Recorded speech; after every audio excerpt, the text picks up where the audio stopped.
Eh bien, bonjour à tous. Du coup, je m'appelle Emma Rouvet, donc j'ai 20 ans. Je suis originaire de Vichy, dans l'Allier, donc j'ai vécu tout le temps dans l'Allier jusqu'à mes 18 ans, au moment où je suis partie donc, faire des études. Aujourd'hui, je suis en troisième année à Sciences Po, donc j'aurais dû partir en Italie, mais bon, du fait de la crise sanitaire, je ne suis pas partie. Donc là, j'étudie toujours, mais je suis restée à Paris, ce qui est très bien aussi. Mais voilà. Et pour un petit peu mon engagement au sein de l'association, donc je suis coprésidente en fait de l'association locale de l'Allier aux grandes écoles.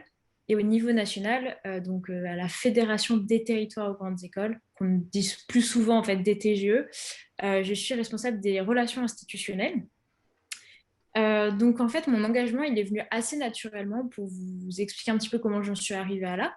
J'en suis arrivée à là parce que quand j'étais en terminale, je préparais déjà le concours de Sciences Po. J'étais assez informée, mais j'étais quand même assez... Enfin, j'avais quand même des questions et des doutes en fait qui perduraient. Et l'association existait déjà en fait dans l'Allier, donc de l'Allier aux grandes écoles. Et des jeunes sont venus intervenir dans mon lycée quand j'étais en train de préparer en fait mon concours. Et puis, de fil en aiguille, je suis allée les voir à la fin de leur intervention, j'ai discuté avec eux, et du coup, j'ai comme ça obtenu un parrain, ce qu'on appelle un parrain. Donc, c'était un étudiant, en fait, de Sciences Po qui était de mon département, donc de l'Allier, qui était encore étudiant et qui m'a prise un peu sous son aile et m'a guidée durant toute l'année de terminale à travers la préparation de l'oral, notamment, et ça m'a beaucoup aidée. Et donc, naturellement, quand je suis rentrée à Sciences Po, je me suis tout de suite sentie concernée et surtout j'avais tout de suite envie de m'investir dans cette association parce que je savais combien ça m'avait pu m'apporter quand j'étais moi-même encore lycéenne. Donc je me suis engagée directement dans l'association de l'aide aux grandes écoles et de fil en aiguille, on m'a intégrée aussi au niveau de la fédération donc des territoires aux grandes écoles. Donc ça, c'était un petit peu pour vous expliquer pourquoi je suis, où j'en suis et pourquoi j'en suis venue à là. Et peut-être pour vous parler un peu plus de notre structure, de nos convictions, nos constats et ce qu'on mène comme action concrète. Donc, ce qu'il faut savoir, c'est on est donc une fédération nationale qui est née en 2017 et qui aujourd'hui compte 33 associations locales et s'émet partout sur le territoire. Donc, on a une association, par exemple, au Pays Basque, une autre dans le Tarn. Enfin, on couvre à peu près enfin, une grande partie du territoire et surtout aussi, on est présent au niveau outre-mer. Donc, on a aussi une association locale en Guadeloupe et une autre à La Réunion parce que les problématiques d'enclavement des territoires sont quand même extrêmement importantes également en outre-mer. Donc, on est né en fait sur le constat que les jeunes ruraux ou de territoires un peu plus reculés, même s'ils avaient un bagage qui était tout à fait solide scolairement, surtout ils avaient, concernant les cursus qu'on dit sélectifs, donc c'est-à-dire les classes préparatoires, les écoles d'ingénieurs, les écoles de commerce, Sciences Po, les doubles licences, etc., ils avaient très peu d'informations. Donc, parce qu'ils étaient dans des territoires plus en recul, ils n'avaient pas du tout accès à la même information que les personnes de métropole ou de Paris, par exemple. Et donc, tout simplement, ils n'envisageaient pas ces cursus d'emblée parce qu'ils ne savaient pas en fait qu'ils existaient. On parlait de l'étranger tout à l'heure et c'est encore plus vrai quand il s'agit de partir à l'étranger en post-bac. Très souvent, on voit que les lycéens sont absolument pas au courant qu'ils pourraient partir. Donc ce côté manque d'information, c'était le premier pilier en fait qui a fondé notre envie de nous engager. Le deuxième pilier, c'était vraiment l'autocensure. C'est-à-dire que souvent, on voit des étudiants, enfin des lycéens plutôt, qui sont de territoires ruraux, mais qui se sentent absolument pas légitimes à partir de chez eux, ou alors ils se disent, je vais aller dans une ville moyenne, on va dire, à côté de chez moi, pour étudier, mais ils ne se voient absolument pas partir à Paris ou dans les métropoles, parce que bien souvent, ils ont pour beaucoup, jamais ou très peu été à Paris ou dans ces métropoles. Donc, ils ne se projettent pas, ils se disent, Paris, c'est trop loin, je ne suis pas légitime à aller là dans ces cursus. Donc, ce côté autocensure additionné au manque d'information, ça commence à peser beaucoup sur les épaules de nos jeunes ruraux, on va dire. Et après, on a aussi la censure financière, qui est une vraie réalité. Donc, la censure financière qui est décisive aussi et qui empêche bien souvent des étudiants de partir étudier parce que le coût de la vie à Paris ou dans les métropoles est supérieur, bien sûr, au coût de la vie dans nos territoires. Donc ces trois facteurs-là nous ont conduit à mener notre premier levier d'action qui est vraiment tourné vers l'égalité des chances. C'est-à-dire qu'on croit vraiment que en intervenant, en aidant ces lycéens, ils auront tout autant les possibilités et les qualités pour réussir dans leur cursus. Donc notre idée, c'est vraiment de les y conduire en fait. Donc on va organiser pour cela des interventions dans les lycées de nos territoires respectifs. Donc, par exemple, dans l'Allier, on a 9 lycées, on va essayer d'intervenir 1 ou 2 fois par an dans chaque lycée. Et on mise beaucoup sur ce fait que nous sommes encore tous étudiants dans l'association ou alors très jeunes diplômés. Donc on a grand maximum 3-4 ans de plus que des terminales ou des premières, ce qui est vraiment un avantage énorme parce qu'on n'a pas une relation verticale comme un prof aurait avec un élève, mais on a vraiment une relation qui se veut assez informelle, c'est-à-dire qu'on va se voir autour d'un café, on va se voir autour d'un déjeuner. Et donc, on mise beaucoup sur ce levier-là pour parler aux lycéens et leur dire que nous, on l'a fait, donc ils peuvent le faire, qu'on vient du même endroit qu'eux et que c'est absolument pas déterminant quant au fait de réussir ou non. Donc, on va vraiment faire ces interventions-là où on leur présente nos parcours, où on leur présente les différents cursus qui s'offrent à eux au sortir de la terminale.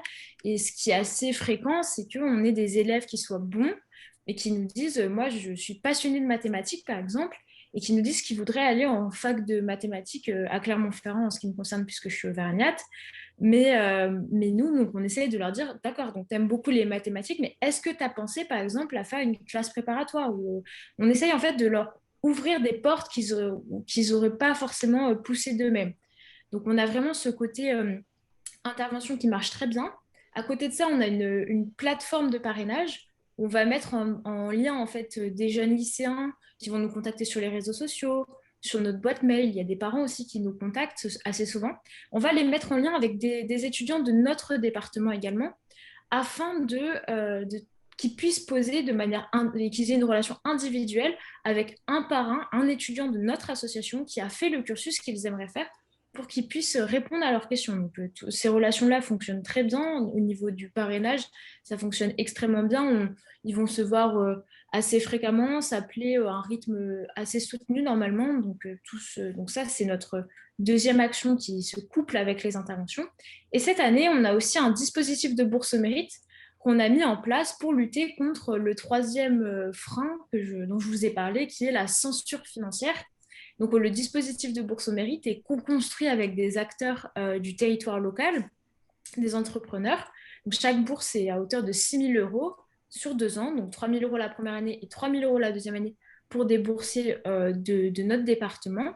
Et en fait, l'idée, c'est vraiment de se dire qu'on accompagne la transition vers le supérieur, on accompagne le départ. C'est-à-dire que les élèves qui se disaient j'aimerais partir, mais ça, je ne pourrais pas imposer cette dépense-ci à mes parents, eh bien, nous, on va les accompagner pour les soulager et que ça ne les conduise plus à se censurer à ce niveau-ci. Donc tout ça, c'est notre premier levier d'action qui est vraiment tourné vers l'égalité des chances. Et notre deuxième levier d'action, et lui tourner vers le développement du territoire. C'est-à-dire que notre but, c'est pas de dire à tous les lycéens, partez surtout, ne restez pas dans votre territoire. L'idée, c'est pas de créer une fuite des cerveaux, en fait, c'est vraiment de leur dire, c'est très bien de partir, mais vous pouvez aussi revenir. Il y aura des très belles possibilités, si ce n'est de meilleures possibilités que si vous restez à Paris ou dans les métropoles. Donc n'oubliez pas ça.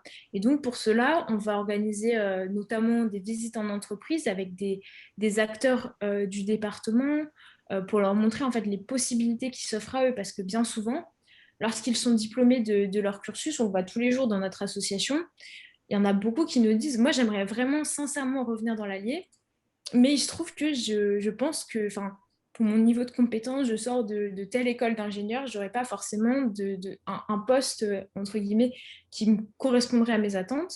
Et donc, nous, notre but, c'est vraiment de leur dire, mais si, en fait, c'est juste une asymétrie d'information qu'il y a entre le chef d'entreprise et toi, en fait. Mais pour le coup, c'est très faux. Et nous, on va te montrer. Donc, on les accompagne dans des entreprises pour les faire visiter, en fait, à ces jeunes diplômés pour leur montrer toutes les possibilités qu'il y a sur le terrain. On organise aussi des conférences, tables rondes autour de l'entrepreneuriat local.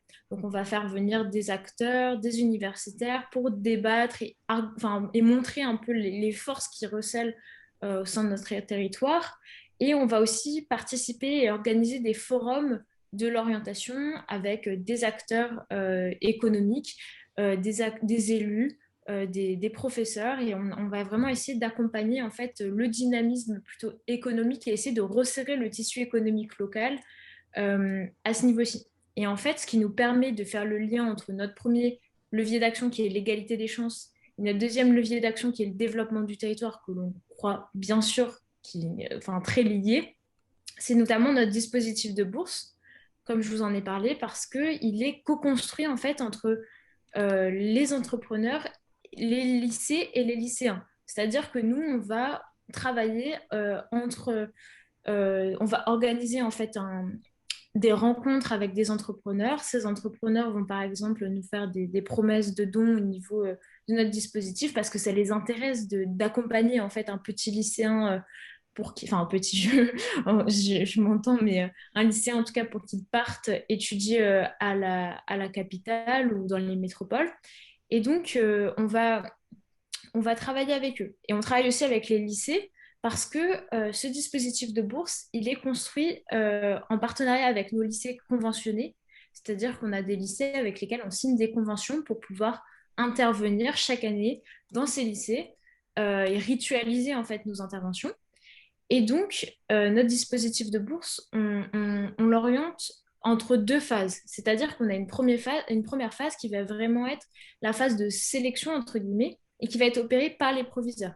Parce que nous, on n'aurait pas du tout l'ambition, en fait, de pouvoir sélectionner, entre guillemets, des lycéens au sein des lycées. On va, pour cela, demander aux proviseurs et des professeurs principaux de nous faire remonter des dossiers d'élèves qu'ils jugent à la fois méritants, qui ont un projet d'orientation assez défini et qui s'orientent plutôt vers des cursus où il leur faudra partir de leur territoire, et également des élèves qui ont enfin, dont les parents, au niveau social, il y aurait une vraie censure financière qui existerait. Donc les proviseurs et des professeurs principaux nous font remonter les dossiers, et nous, on réunit un jury d'attribution des bourses au sein du département avec des acteurs locaux, que ce soit des élus, des professeurs, des entrepreneurs, et on va discuter en fait des différents profils qui ont été remontés, et on va décider à qui on attribue les bourses. Cette année, par exemple, on a 3 bourses dans l'Allier pour notre part. Au Pays Basque, c'est un dispositif qui existe depuis beaucoup plus longtemps que nous. Ils ont 10 bourses au mérite. Donc, un projet, en tout cas, c'est un de nos projets les plus porteurs et celui qui est en train le plus de se développer. Donc, voici pour cela.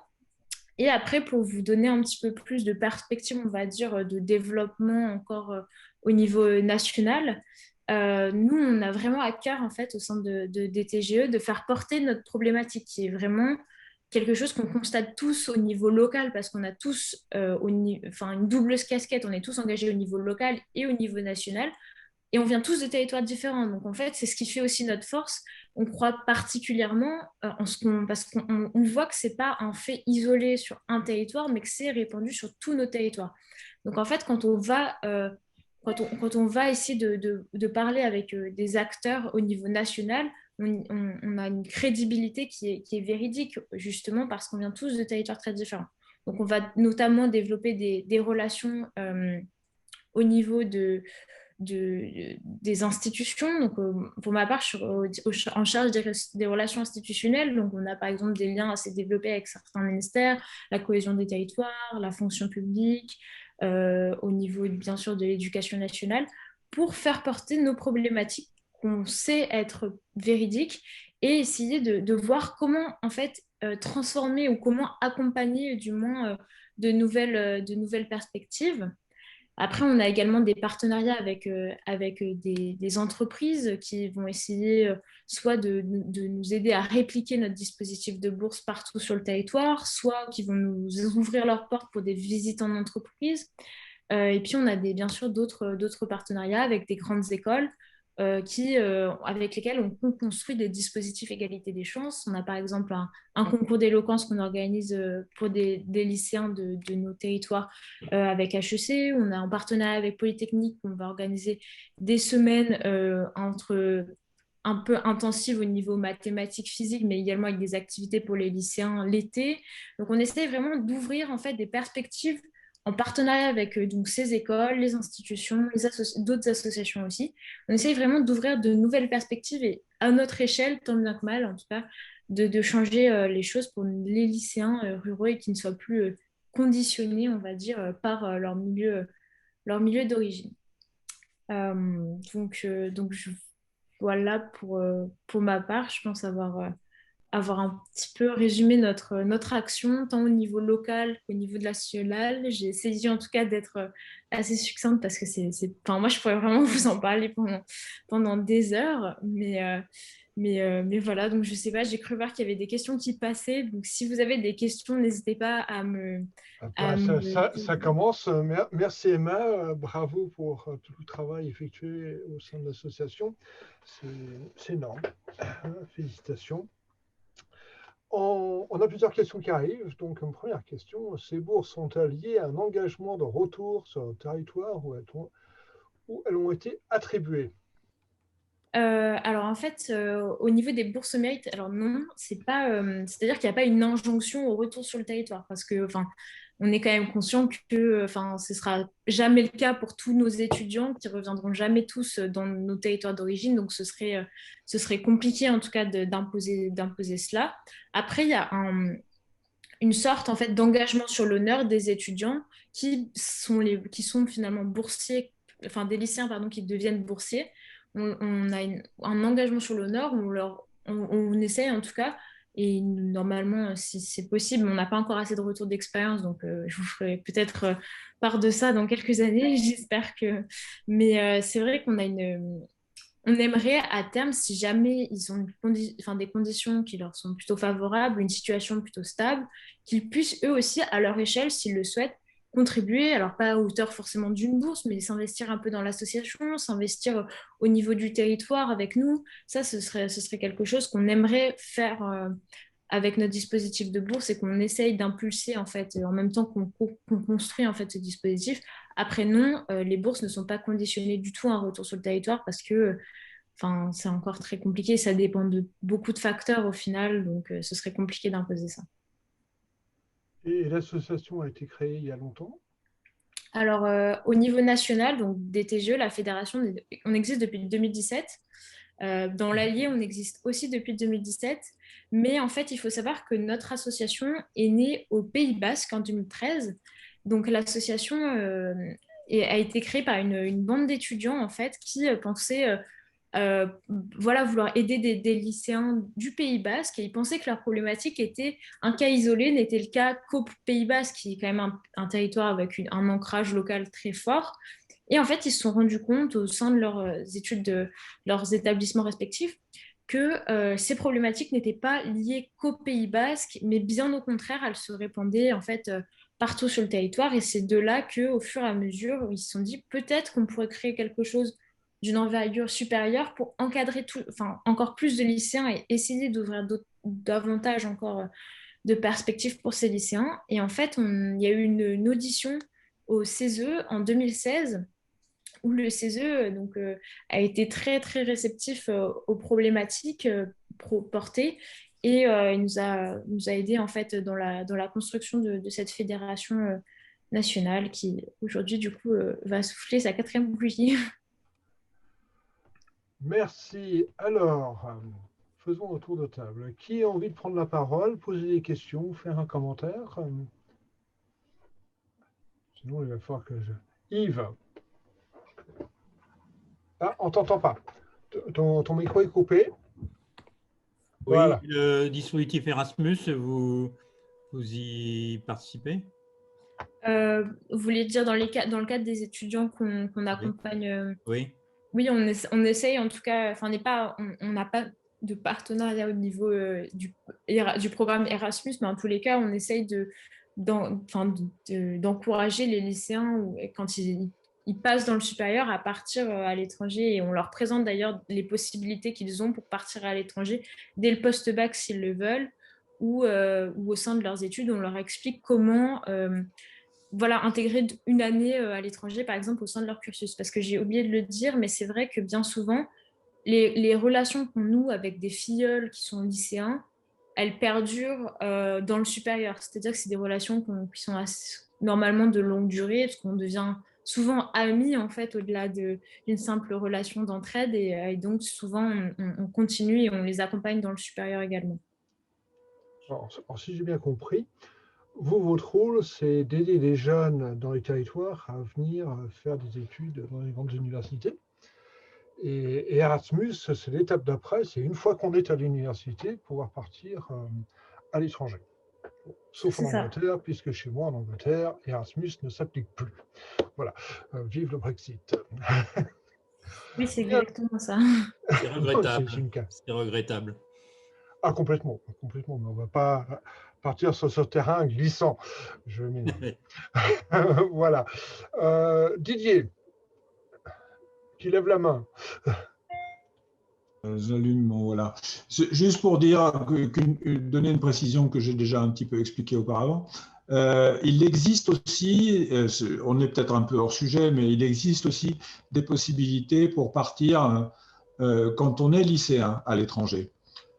Pour partir passer une année scolaire à l'étranger entre 15 ans et 18 ans, par exemple. Il y a même des assos qui s'occupent des gamins dès 9 ans, dès l'âge de 9 ans, où on peut passer, non pas, alors quand on a entre 9 et 13 ans, en général, c'est un semestre à l'étranger et un semestre en France avec son binôme. Mais là, en l'occurrence, il existe plein de possibilités à étudier et je vous encourage à le faire. Donc de possibilités pour des jeunes Français d'aller passer une année scolaire à l'étranger dans d'excellentes conditions, dans des familles en général bénévoles, et pas simplement en Europe, mais partout dans le monde. Voilà, je suis désolé, c'était un peu hors sujet, mais voilà, il ne faut pas manquer de le dire. Pas du tout, et je pense que c'est important. Plus on commence tôt à voyager, mieux c'est. Et il me semble aussi que la chose existe pour les enseignants qui ont la possibilité de partir à l'étranger pendant une durée X, Y, Z, faire des échanges. Et je pense que c'est comme ça qu'on construit l'Europe, entre autres. Bien. Alors, est-ce qu'on a d'autres questions? Pouvez-vous développer votre partenariat avec Polytechnique? Merci. C'est Nathalie Rousset qui pose la question. Alors, notre partenariat avec Polytechnique, en fait, c'est un partenariat qui a un peu deux casquettes, on va dire. Il y a un partenariat qui est d'abord, nous, on intervient en fait au sein de l'école directement auprès des étudiants, donc, pour faire porter en fait nos problématiques, pour faire prendre connaissance en fait que ça existe et qu'il serait intéressant si des étudiants veulent s'investir, soit qu'ils puissent rejoindre une association locale parce qu'il y en a quand même 33 existantes aujourd'hui et on est en passe de passer à 43, donc en tout cas qu'ils soient au courant qu'on existe sur tant de territoires et que si ces problématiques leur tiennent à cœur, ce serait avec plaisir qu'on les accueillerait. Et puis après, il y a un peu la deuxième casquette de notre partenariat qui est là, bien sûr, tournée vers les lycéens. Donc, au niveau du partenariat, on a des semaines en fait égalité des chances qui sont organisées avec Polytechnique, où des étudiants de nos territoires vont, des lycéens autant pour moi, pardon, des lycéens de nos territoires vont pouvoir, s'ils le souhaitent, aller une semaine à Paris où ils seront logés, où ils pourront participer à une semaine en fait à Polytechnique sur place. Alors le matin souvent c'est quand même des ateliers mathématiques, physiques. Et l'après-midi, ils ont des activités donc, culturelles ou sportives. Et ça, sur une semaine, une dizaine de jours l'année dernière, c'était. Et le but, c'est vraiment déjà de démystifier, entre guillemets, le départ et le fait de rejoindre une école comme celle-ci. Puis également, c'est très formateur parce que le niveau en mathématiques et en physique est assez élevé durant cette semaine. Et puis, c'est l'occasion pour eux de s'ouvrir à de nouveaux horizons en rencontrant d'autres lycéens, d'autres de toute la France en fait. Et puis après, on a un deuxième point de ce partenariat qui est aussi que des étudiants de Polytechnique, au sein de leur cursus, les étudiants sont obligés de faire un stage de terrain, un stage sur le territoire. Et donc nous, on accueille en fait dans nos territoires enfin, dans les territoires où on est présent, on accueille des étudiants de Polytechnique pour les faire venir avec nous en intervention, pour parler aux lycéens, leur présenter leur cursus. Et c'est très riche parce qu'eux, ils sont encore dans leurs études. Et puis en plus, voilà, ils ont beaucoup de choses à raconter parce que Polytechnique reste quand même une école excellente. Et souvent, ça peut faire naître des envies auprès des lycéens. Merci Emma. Je vais prendre la question de Thomas et ensuite Yannick qui ont levé la main. Donc Thomas, je vous passe la parole. Si vous pouvez dire 2 petits mots pour vous présenter et puis à vous.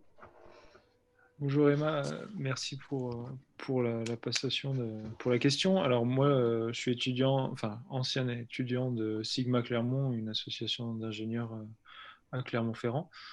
Et ma question portait plutôt sur le lien qui peut exister avec les écoles, les grandes écoles, parce qu'il vous avez développé le lien avec les lycées et un peu avec Polytechnique, mais est-ce que donc il y a des partenariats qui peuvent être faits avec des grandes écoles et pour aussi faire naître une dynamique un peu plus au niveau des territoires?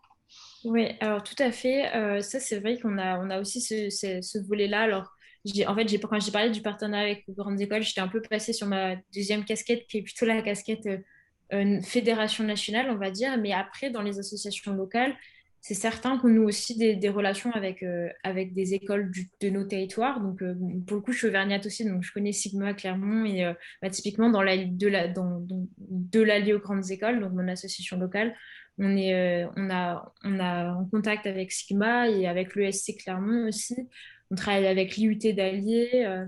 Donc, en fait, au niveau de nos territoires, on va aussi nouer des partenariats avec les écoles parce que notre but, c'est pas de parler non plus que des cursus qui sont à Paris ou dans les métropoles, mais c'est aussi de garder cet ancrage local et de pouvoir aider aussi des lycéens qui juste n'oseraient même pas franchir le seuil d'une école. Et donc, nous, notre but, c'est aussi de les accompagner. Donc, effectivement, on a intervenu récemment à l'IUT d'Allier dans une intervention et ça s'est très bien passé. On a des parrains de l'IUT qui ont rejoint des étudiants qui sont devenus parrains en fait, dans notre association. Donc, notre but, c'est vraiment d'avoir beaucoup de profils différents et qui puissent accompagner, que chaque lycéen puisse trouver un parrain qui corresponde en fait à ses envies. Donc, on a effectivement des liens tous. Je sais qu'au Pays Basque, ils ont des liens très développés avec certaines écoles aussi d'ingénieurs. Et puis également au niveau du Tarn, avec Toulouse, dans l'aéronautique. Donc, c'est assez... Il y a tout qui se met en route. Donne-moi 2 secondes, s'il te plaît.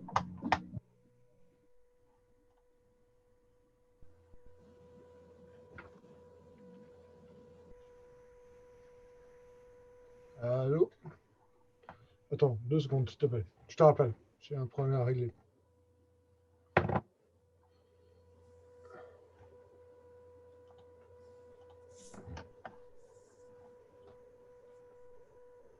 Je sais pas, j'avais vu d'autres questions, sinon je peux prendre une nouvelle question en attendant.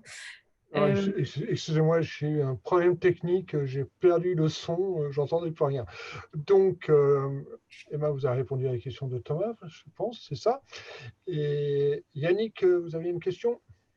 C'est plus qu'une question, en fait, c'est plus matière à réflexion, si je peux me permettre.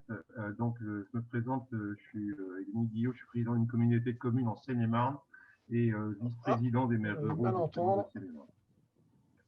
Et la question que je me pose, je pense qu'on a un énorme devoir de communication à faire pour faire valoriser en fait nos territoires par rapport aux écoles, Yannick, par rapport aux universités.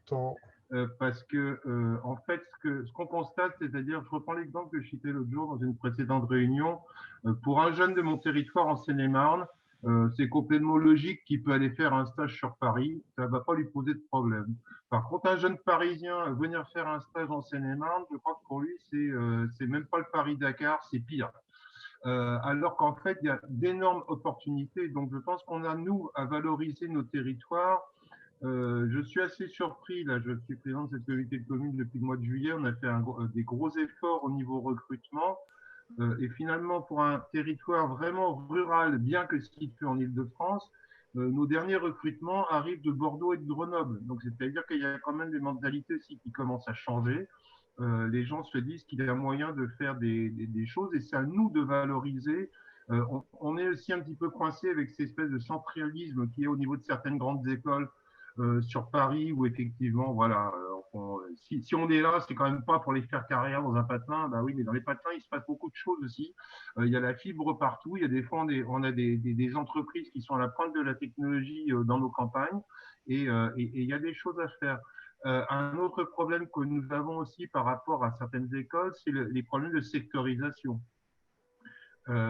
Si je prends par exemple l'exemple que nous connaissons partout, hélas, en milieu rural, par exemple des déserts médicaux, moi j'ai plein d'étudiants de Reims qui voudraient venir faire des stages en Seine-et-Marne, mais ce n'est pas le même rectorat, donc ils n'ont pas le droit. Il faudrait qu'ils changent d'académie. Donc c'est vrai que ça, c'est des demandes récurrentes qu'on fait au niveau de nos parlementaires pour que ça évolue un petit peu, mais je pense qu'il faut qu'on ait une interaction. Je vois par exemple, on a maintenant dans les contrats, on a un contrat régional qui s'appelle le nouveau contrat rural au niveau de l'Île-de-France. On a obligation en tant que collectivité, quand on souscrit à ce contrat, de prendre des stagiaires. Donc en fonction du montant du contrat, on va avoir des stagiaires de plus ou moins longue durée.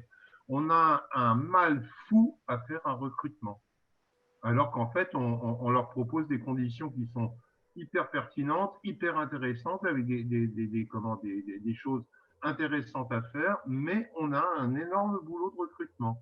Donc, je ne sais pas comment est-ce qu'il y aurait moyen de progresser là-dessus pour qu'en fait, peut-être qu'il faut qu'il y ait, je sais que par exemple, au niveau de la communauté de communes, on fait souvent, par exemple, enfin, quand il n'y avait pas la Covid, on faisait souvent des réunions, justement, entre entreprises et lycées, entre entreprises et collèges, entre entreprises et grandes écoles et ce genre de choses. Et ça, c'est hyper positif parce que souvent, il y a des gens même qui ne connaissent pas la nature des activités des entreprises du territoire. Et c'est complètement fou parce que, comme je disais tout à l'heure, on découvre qu'on a des entreprises qui sont sur des secteurs de pointe. Moi, j'ai découvert que dans la commune d'à côté, il y a une commune qui fait de l'optique et qui bosse pour la NASA. Je n'étais absolument pas au courant qu'ils étaient à ce niveau d'excellence. Et voilà, mais c'est une toute petite boîte, ils sont 4 dedans. N'empêche que quand même, ça peut intéresser un jeune qui voudrait venir se former et en plus avoir, disons, des actions en perspective, parce que ces gens-là font des échanges avec les États-Unis, ces gens-là font des échanges avec la Russie et compagnie. Donc, comment est-ce qu'on peut faire, nous, pour mieux promouvoir nos territoires par rapport à ces écoles? Je pense qu'il y a plusieurs pistes. Alors, c'est un vrai problème et pour le coup, c'est quelque chose dont on se rend vraiment compte. Et je pense que c'est vraiment en lien avec la philosophie de notre association. C'est-à-dire que notre asso, c'est vraiment... Le but, c'est vraiment pas d'être misérabiliste quant au territoire. On entend trop souvent un discours qui se veut hyper défaitiste. Et moi, enfin, on est tous convaincus au sein de l'asso que c'est une grande chance pour nous en fait, de venir de là où on vient. Et je sais qu'au niveau départemental, par exemple, avec l'Allier, dans l'Allier, nous, on travaille beaucoup. Ils nous disent un peu qu'on est ambassadeur de l'Allier, mais c'est vrai qu'on travaille beaucoup avec le conseil départemental à ce niveau aussi pour vraiment essayer de valoriser nos territoires. Et nous, on a plusieurs dispositifs. On essaye en tout cas d'encourager des jeunes qui ne connaissent pas forcément les territoires et qui n'en sont pas forcément issus, mais à aller travailler, ne serait-ce que pour un stage qui peut déboucher sur un premier poste, que ce soit, donc on a par exemple signé une convention avec la BPI, la banque publique, enfin au niveau du VTE, le volontariat territorial en entreprise. Je ne sais pas si vous en avez entendu parler de ce dispositif, mais c'est un dispositif qui est très porteur et qui voudrait en fait accompagner des jeunes, donc issus de cursus relativement sélectifs et de grandes écoles, dans des entreprises situées dans nos territoires. Et en fait, le but, c'est vraiment de les y accompagner. Donc, nous, on a signé une convention, c'est-à-dire que les jeunes qui vont partir dans les entreprises de ces territoires, on va les y accueillir, en fait. Donc, on va organiser des choses pour des after-work, des moments conviviaux aussi, pour en fait sortir de ces clichés parfois associés au territoire et leur montrer que c'est très dynamique et qu'il y aura des jeunes qui auront un entrain et qui seront bien accueillis. Et donc, au niveau du VTE, c'est vrai que c'est un partenariat sur lequel on travaille depuis plusieurs mois et ça se passe plutôt très bien. On recrute assez fréquemment en fait, des jeunes qui viennent sur nos territoires et qui s'investissent dans les entreprises au niveau de leur stage et de leurs travaux. Et en fait, ils ne partent pas de ces territoires et en plus, ils rejoignent nos associations locales. Donc, disons que si on continue, je pense, à travailler sur ces choses-là, il y a des pistes et c'est vraiment... donc, il y a ce côté-ci. On a aussi des conventions avec les IRA, donc plutôt côté fonction publique et fonction territoriale. Et au niveau de l'ENA aussi, on travaille avec l'INET pour que les étudiants qui sortent de ces cursus, qui forcément ont plus d'appétence, on va dire, parce qu'ils ont baigné souvent dans les métropoles ou à Paris, aimeraient rester, mais sont forcés au début, en tout cas, de partir faire un stage qu'on appelle un stage de terrain dans le cadre de leur cursus. Et nous, pareil, on va les y accueillir, on va les faire intervenir auprès de nos lycéens et on va essayer de leur montrer en fait toute la richesse de nos territoires et ça se passe très bien. Le partenariat, par exemple, avec l'ENA, ça fait 1 an qu'il a été mis en place. Et là, ça fait 2 ans, enfin quasiment, qu'on travaille aussi avec les IRA et ça se passe plutôt très bien. Donc, après, c'est des actions qu'on mène pour l'instant à notre échelle, on est encore en train de se développer. Donc, enfin, c'est aussi le but de nos relations, on va dire, plus institutionnelles, c'est de faire porter ces convictions et d'essayer d'ouvrir ces portes-ci. Mais c'est sûr qu'il y a encore beaucoup à faire et je ne saurais que dire la même chose. Je vous encourage à faire un forcing au niveau de l'ENA parce qu'eux, ils en ont vraiment besoin de savoir ce que c'est qu'un territoire. Oui, j'en suis particulièrement. Tu vois, en plus, je suis étudiante à Sciences Po, donc c'est vrai que je saisis bien le panorama et la chose. Merci Emma de votre contribution à la réponse. Bienvenue à ceux qui viennent de nous rejoindre. Sébastien Cotte nous a rejoint. Sébastien, tu veux peut-être dire 2 mots avant qu'on passe la parole à Yves qui a levé la main. Ah bah, j'ai perdu Sébastien. Bon, Yves. Alors, comme Yannick, moi je suis président d'une association de maires ruraux. Et dans les territoires ruraux, il y a une ambivalence qui nous rend un peu schizophrènes. C'est-à-dire qu'on est content de voir partir nos bons élèves, mais on est content de les voir revenir. Enfin, on souhaite qu'ils reviennent vite. En fait, c'est la difficulté en zone rurale de voir partir, comme vous disiez, les cerveaux, hein, la fuite des cerveaux, parce que nous, on a besoin de ces cerveaux et de ces brillants élèves pour le développement local, le développement rural. Et donc, là, il y a une espèce d'ambivalence parce que dans les zones rurales, il y a un besoin de proximité, il y a un besoin de développement de circuits courts, il y a une forte demande de proximité. Et là, on a aussi donc une nécessité que ces jeunes, on est content qu'ils s'élèvent, évidemment, mais je me demande s'il ne serait pas opportun de vous rapprocher de l'association des maires ruraux. Pourquoi? Parce qu'ils sont près de 10 000 en France et il y a une association départementale dans la quasi-totalité, enfin dans 75 départements. Et les maires ruraux ont des développements dans les petites communes rurales. Comme disait Yannick, il y a le haut débit maintenant qui se développe. Moi, dans mon département, par exemple, d'ici 2025, il y aura la fibre dans auprès de tous les habitants. Donc, il y a aussi des tiers-lieux. Et nous, ce qui nous intéresse quand ils reviennent, c'est qu'ils développent des entreprises qui développent de la valeur, en fait. Hein. Voilà, on est un peu schizophrène parce qu'on est content de les voir partir, mais on a hâte qu'ils reviennent pour nous aider à développer. Et voilà, donc l'association des maires ruraux, vous pouvez le trouver le site, hein, c'est amrf.fr. C'est gentil.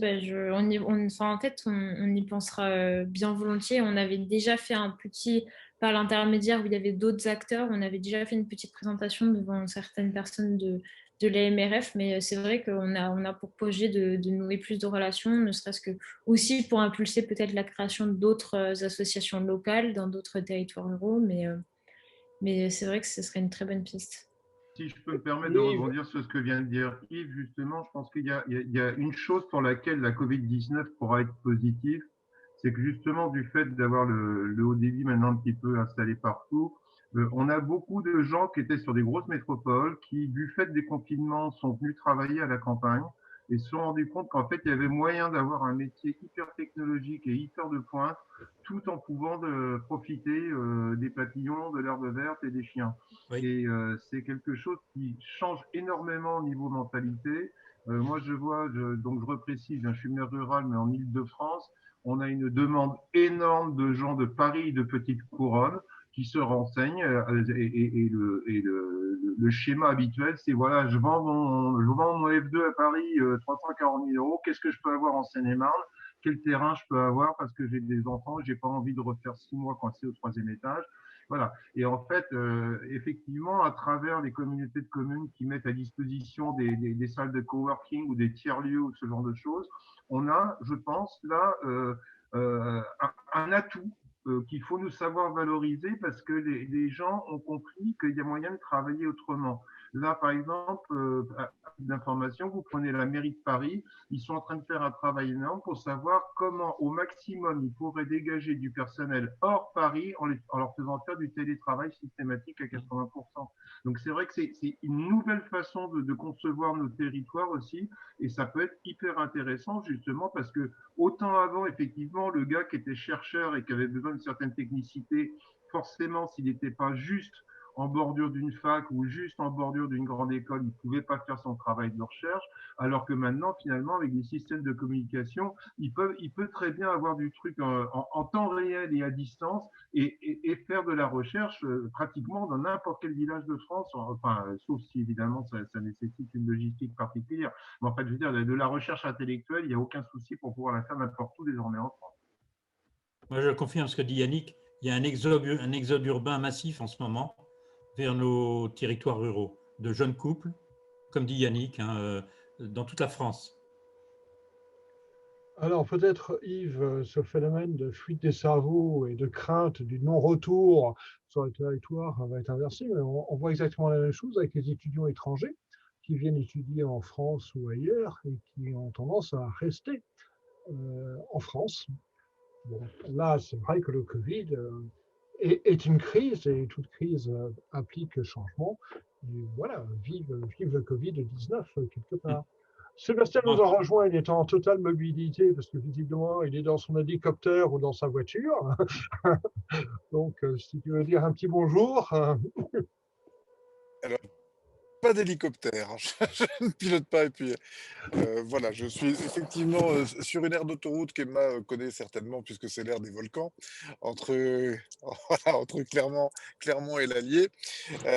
Non, je tenais à être là parce qu'effectivement j'étais en rendez-vous au Puy-en-Velay aujourd'hui, mais je tenais absolument à être là et avec Emma que je remercie beaucoup voilà, d'intervenir ce soir et de partager avec vous ce très très beau dispositif des territoires aux grandes écoles.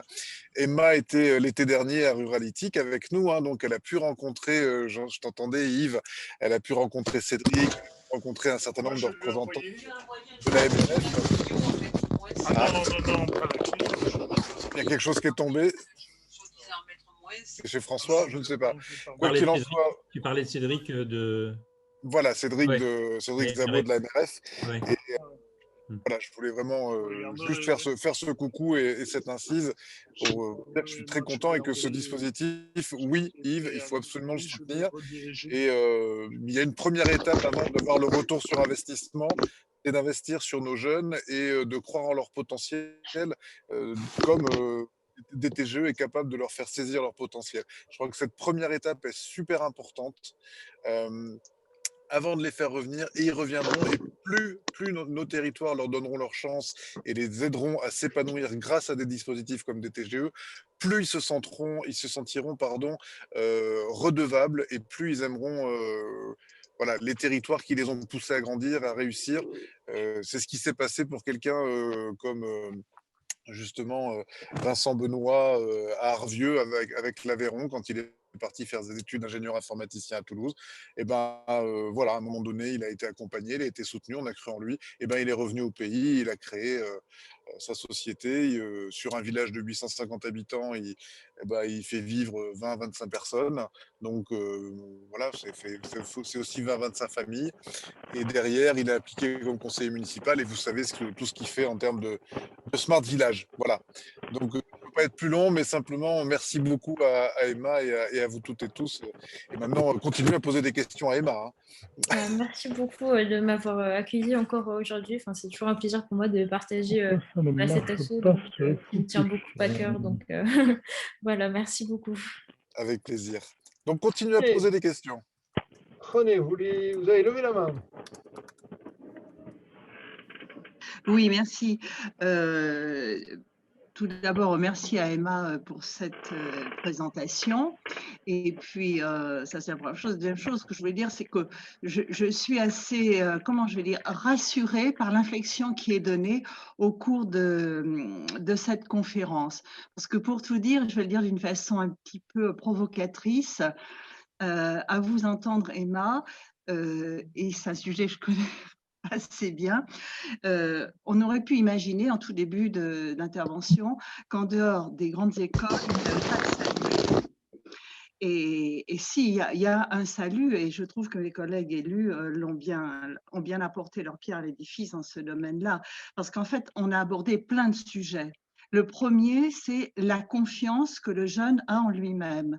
Et effectivement, suivant d'où il vient, socialement parlant, il n'aura pas la même confiance, ne serait-ce que parce que ses parents ne savent pas que Sciences Po, l'ENA, ça existe, et X non plus. Donc ça, c'est la première chose. Et dire que l'école, avec un grand E, ne suffit pas, et elle se donne les moyens, mais elle ne peut pas, à elle seule, redonner confiance.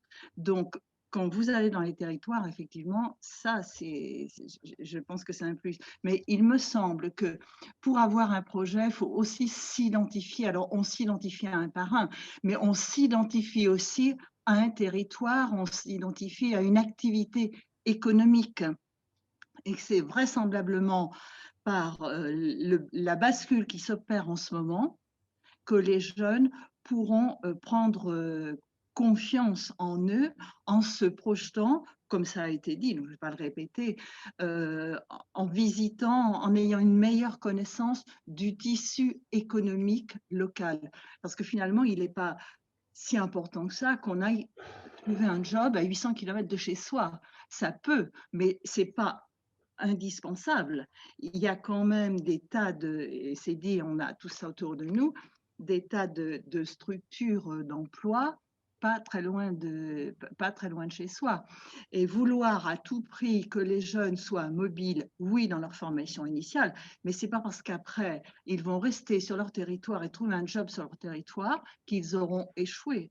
Je crois que ce n'est pas ça. Et donc, par rapport à ce qui a été dit, l'important, c'est une meilleure connaissance de son territoire, une faculté à s'y projeter, une capacité à avoir confiance en soi qui vient, qu'on le veuille ou non, grâce aux adultes qui entourent. Et dans ces projets, vous y contribuez très largement. Voilà ce que je voulais dire et vous remercier.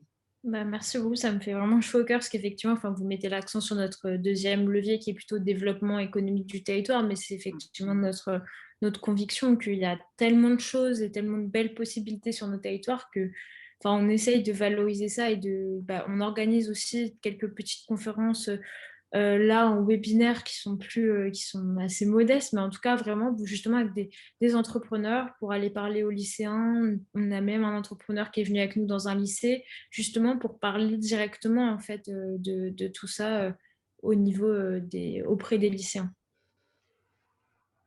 Nathalie Rousset, vous avez levé la main. Oui, merci. Donc, je suis Nathalie Rousset, je suis conseillère départementale sur le canton du Mézin, donc en Haute-Loire. Je voulais prendre la parole pour deux choses. D'une part, reposer ma question que j'ai essayé de mettre par texto parce que j'en subis un peu les conséquences. Comment fait-on pour aller contacter et voir ces jeunes lycéens dans les lycées ?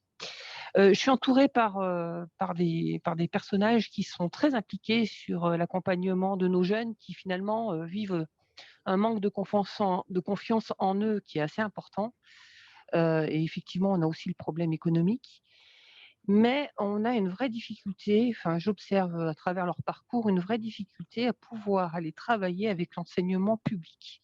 Autant l'enseignement finalement catholique en Haute-Loire est de plus en plus ouvert à de l'accompagnement et du coaching pour ces gamins et pour leur montrer qu'ils ont le droit et qu'ils peuvent avoir des perspectives, autant on a beaucoup plus de mal à aller faire le même exercice en enseignement public, ce qui fait que ça ne nous permet pas d'aller voir les jeunes et de leur dire qu'ils peuvent avoir une vie ailleurs et qu'ils ont le droit d'aller se former dans les grandes écoles. Ça, c'était la première question. Donc, si vous avez le petit truc pour savoir et pouvoir leur parler, je prends. Et puis, deuxième point, peut-être faire un petit peu de pub.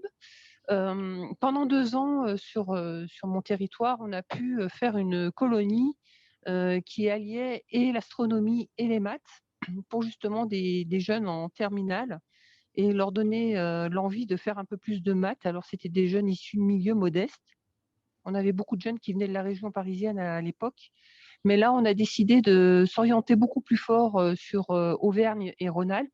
Et justement, c'est un travail qui se fait en association avec Polytechnique et la Fondation Blaise Pascal. Et donc, je me permets de vous faire un petit coup de pub. J'espère que cette colo pourra se tenir cet été. Donc, les 2 gros sujets, c'est l'astronomie et les maths. Donc, l'astronomie avec l'Observatoire de Mars, qui est un très bel observatoire pour les étoiles.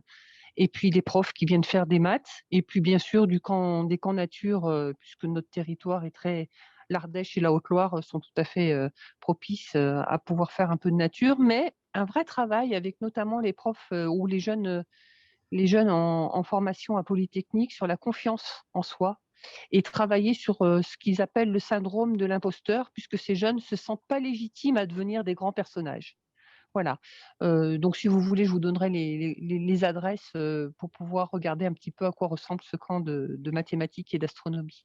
Ouais, avec plaisir, parce que c'est vraiment les initiatives où on essaye d'encourager nos filleuls ou les lycéens de manière générale enfin, on essaie vraiment de les encourager à participer à ce type de dispositif. Et on a d'ailleurs en fait une newsletter qu'on met en place pour nos filleuls, donc tous les lycéens. Et on leur envoie régulièrement voilà, des recommandations culture, des bonnes idées justement pour l'orientation, les dates de Parcoursup, ce genre de choses. Donc, typiquement, ça pourrait être super de leur parler de ce dispositif dans une de nos newsletters, donc pour répondre à votre deuxième point. Et pour votre premier point, en vrai, je vais pas je vais être assez transparente, mais c'est vrai que parfois on a aussi on avait, enfin, plutôt au début de l'association, mais on avait aussi des difficultés pour entrer en lien avec certains lycées parce qu'on n'avait pas forcément au début d'étudiants qui venaient de ces lycées, donc on n'avait pas de lien direct en fait avec eux. Donc c'était parfois un peu compliqué. J'ai pas eu de recette miracle durant la première année où vraiment on a travaillé avec les lycées desquels on était issus. En fait, on n'a pas pu trop élargir. On appelait les secrétariats, on essayait vraiment de les contacter comme ça. On essayait aussi sur les réseaux sociaux, mais c'était pas très porteur. Et en fait, la meilleure solution qu'on a trouvée jusqu'alors, et ça nous a permis en fait maintenant d'avoir une porte ouverte dans tous les lycées du département, c'est vraiment de miser sur des anciens élèves, de travailler avec un prof directement pour contourner un peu. Et souvent, le prof va pouvoir nous introduire en fait au niveau du proviseur, du CPE, pour entrer directement. Enfin, nous, c'est vrai qu'il y en avait un lycée comme ça où c'était un peu compliqué. On n'arrivait pas du tout à avoir de lien. On avait un courrier qui avait été envoyé de la part du maire en question et c'était pas du tout aisé. Et en fait, on est passé par un professeur qui nous a permis de travailler avec ce lycée après. Et puis, pardon de m'insérer, mais en l'occurrence, vous pourriez peut-être aller voir la DASDEN ensemble, Nathalie et DTGE, parce que DTGE est présent dans une vingtaine de départements aujourd'hui.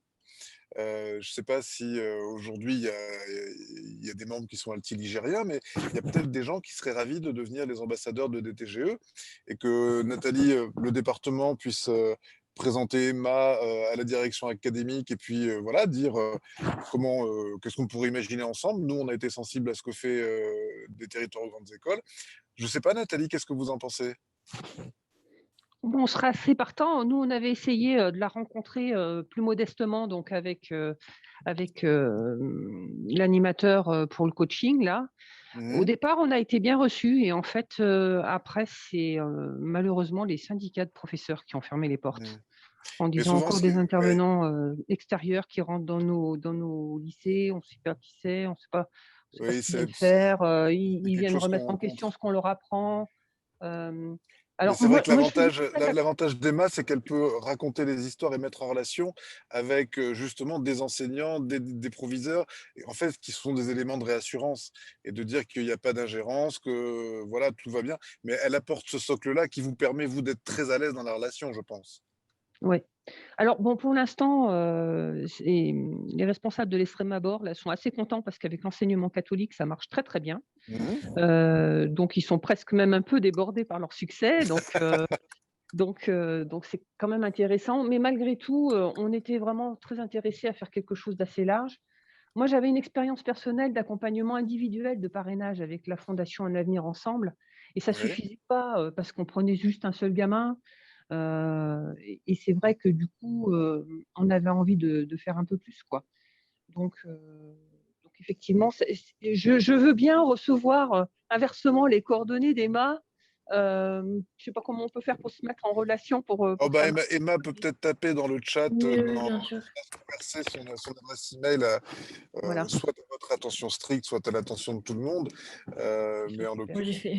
j'ai fait pour tout le monde. Voilà. Super. Merci, Emma. Merci beaucoup. Super, super. Il est René, 18h29. vous avez levé la main de nouveau. Est-ce qu'on peut… Voilà. Merci, je vais reprendre la parole. Aller dans le sens de ce que dit Sébastien, c'est-à-dire que Maison d'éducation nationale, enseignement supérieur, je connais assez bien. Je pense qu'il faut s'appuyer soit sur les directeurs académiques, autrement dit les inspecteurs d'académie, soit pour gagner du temps, parce qu'il y a aussi cette préoccupation, voire au niveau du rectorat, dans chaque académie, il y a des conseillers qui sont en charge de l'information, de l'orientation pour le SUP. Et donc, passer par là. Et ensuite, quand il y a des réunions de chefs d'établissement, demander à ce moment-là à pouvoir faire une intervention courte où vous allez contacter de plusieurs proviseurs à la fois et peut-être pour être plus convaincant à ce moment-là venir effectivement avec soit un ancien élève avec un ou deux témoignages, mais d'un coup d'un seul vous pouvez couvrir un ensemble d'établissements et à ce moment-là tous ne répondront pas, mais il y a sans doute, par rapport à ce qui a été dit, la peur des profs principaux et tout ça, c'est pas si sûr. On a peur quand on ne connaît pas finalement et on est méfiant quand on ne connaît pas. Et une fois qu'on se connaît, qu'on a un peu travaillé ensemble, qu'on a échangé, la confiance s'installe. Donc je pense qu'il faut plutôt, moi, je serais dans cette suggestion-là, passer par les instances, entre guillemets, académiques d'orientation, pour redescendre ensuite dans les départements avec les DAZEN et avec les chefs d'établissement. Et je répète, quand c'est possible, un ou deux témoins ou grands témoins qui sont là pour donner envie aux chefs d'établissement d'inviter les représentants de l'association. Merci. Yves, qui a levé la main. Yves, on ne t'entend pas.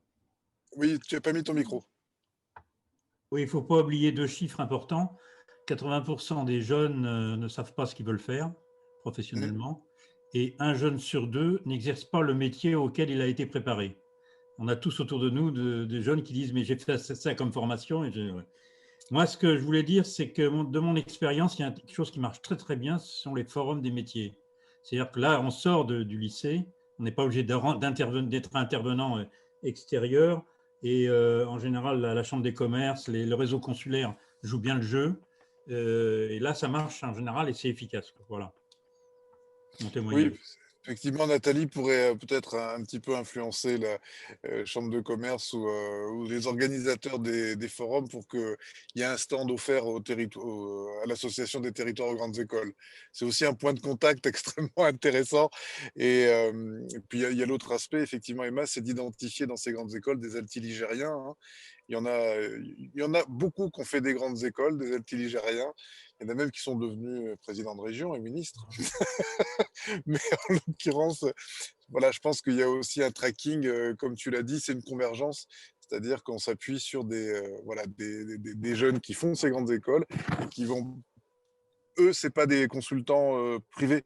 Eux, ils vont venir parler aux gens qui étaient sur les bancs où ils étaient, eux, il y a 2 ans. Et là, clairement, on peut avoir un impact qui est démultiplié. Bien, on est presque arrivé à la fin, on a même dépassé un petit peu l'heure, mais Yannick a levé la main, donc on va lui donner la parole. Et puis après, Sébastien, je conclurai. Merci. Oui, merci. En fait, je vais rééditer une question que j'avais posée par écrit, c'est pour comprendre un petit peu le mécanisme. Est-ce que vous pouvez nous préciser quels sont les organismes qui abondent en fait ce fonds de bourse? Et ensuite, est-ce que ce serait possible qu'on ait une idée à savoir est-ce que c'est des bourses, on va dire, qui sont conséquentes et qui permettent vraiment d'envisager, disons, une liberté d'études, ou est-ce qu'on est au stade de la bourse d'appoint qui vient en plus d'un petit boulot qui est à côté. Si vous pouviez me Oui, un préciser ordre ça, d'idée, oui, preneur. tout à fait. Alors pour répondre à la première partie de votre question, on a le dispositif de bourse qui est financé en fait donc par des entrepreneurs locaux ou des acteurs du département dans lequel on est implanté. Donc du coup pour l'Allier, c'est vrai que nous on a un partenariat avec le Crédit Agricole qui nous permet de financer une bourse au mérite. On a aussi un partenariat avec le conseil départemental de l'Allier qui voulait prendre sous son aile un lycéen. Donc, on a une bourse qui est financée comme ça. Et on a également un mécène particulier qui a accepté, enfin, qui était volontaire pour financer un dispositif de bourse. Donc, il y a non seulement des partenariats au niveau privé, mais aussi des particuliers. Donc, après, c'est un peu je sais que, par exemple, en Béarn, ils ont un apiculteur je crois qu'il est le premier apiculteur européen, enfin vraiment des profils très différents et là c'est vrai comme on essaye en fait de développer sur tous nos territoires le dispositif de bourse, on est en train de créer en fait une fondation abritée des territoires grandes écoles pour que ça simplifie en fait les dons des personnes qui voudraient participer à la réplication du dispositif de bourse dans notre territoire, enfin sur les territoires en fait où on est implanté. Et sur les exemples que tu citais, on est dans une fourchette qui va de combien à combien en termes de montant? Alors, par exemple, la plupart des personnes, nous, dans l'Allier, on a la chance que les entrepreneurs ou le mécène en question aient bien voulu financer une bourse entière. Donc, c'est en fait 6 000 € la bourse en totalité, donc qui est sur 2 ans, en fait. Donc, 3 000 € la première année et 3 000 € la deuxième année. Après, on procède en 2 versements chaque année. On fait un premier versement de 2 000 € fin août parce qu'on sait que c'est quand même généralement au début de l'année que les dépenses sont les plus importantes pour une caution, pour un appartement, etc. Et après, un autre versement de 1 000 € en janvier et pareil la deuxième année. Donc, en fait, c'est quand même des bourses pour avoir le retour d'expérience là, du Pays Basque qui, lui, a ce dispositif depuis 2017. C'est des bourses qui marchent plutôt bien au niveau accompagnement pour la location d'un appartement, ce genre de choses pour les lycéens. Oui, ça couvre une partie des frais de vie. Il y avait une question, allez, AM, on prend la question d'AM et puis après on termine. Comment vous choisissez les jeunes? Pour le dispositif de bourse, du coup, c'est vrai qu'on a 2 phases de sélection. On a une première phase de sélection donc, qui est celle qui est opérée dans les lycées, comme je vous disais tout à l'heure. En fait, ce que nous, notre but, c'est à la fois de valoriser une envie, en fait, voilà, d'intégrer tel ou tel cursus, un projet d'orientation qui est bien défini, avec une certaine excellence entre guillemets académique. Après, c'est pas, mais c'est un sérieux en tout cas dans le travail. Et à côté de ça, c'est aussi sur critères sociaux. Donc, on couple les deux en fait, et en fonction du projet d'orientation et de la situation familiale, normalement, on a des profils qui émergent. Et puis après, la deuxième phase de sélection, c'est la réunion donc, de nos acteurs locaux. On se réunit, nous, notre jury, là, on se réunit samedi. Donc, c'est vraiment, je suis en plein dans la tête dans les dossiers des lycéens. Et puis, on a une grille, en fait, de critères niveau social, souvent parce que les élèves sont boursiers aussi au niveau du Crous pour beaucoup. Donc, on couple, en fait, tout ça et on essaye d'être le plus objectif possible. Super, merci Emma. Une dernière question, vous êtes en quelle année de Sciences Po actuellement? Je suis en 3e année à Sciences Po, donc là je suis pareil, il va falloir que je choisisse mon master, ce qui est une autre affaire, mais donc voilà. D'accord, mais donc vous avez trouvé les codes, hein, même en venant de l'Allier, vous avez trouvé les codes. Oui, franchement, c'est vrai que ça crée forcément, il y a des doutes qui émergent quand on arrive, mais pour le coup, je crois que ça a été aussi une grande chance pour moi et je suis super contente actuellement de revenir très fréquemment dans l'Allier, ça c'est sûr et certain. Et vraiment, je pense que ça a été super riche pour moi aussi. Donc, C'est super. Merci d'être une incarnation de ce que vous professez et de le partager avec les autres. On arrive au terme de cette séquence, de cet épisode des lundis de Ruralytique. Merci encore Emma, merci à toutes et à tous. La semaine prochaine, on accueillera Sylvain Dumont, créateur de Local Acheté. En fait, c'est un jeune rural du côté de Nantes qui a créé une plateforme de e-commerce de proximité, circuit court et compagnie. Et typiquement, un garçon qui a un bon profil et qui entreprend sur son territoire, je pense que ça devrait vous intéresser. Voilà. Merci à toutes et à tous. Et puis, à la semaine prochaine pour ceux qui seront avec nous. Encore merci Emma. Et puis, on va continuer la promotion. Cette séquence a été enregistrée et elle sera mise à disposition de notre audience dès jeudi sur le site de Ruralytique. Voilà. Merci à tous et bonne soirée. Bonne soirée.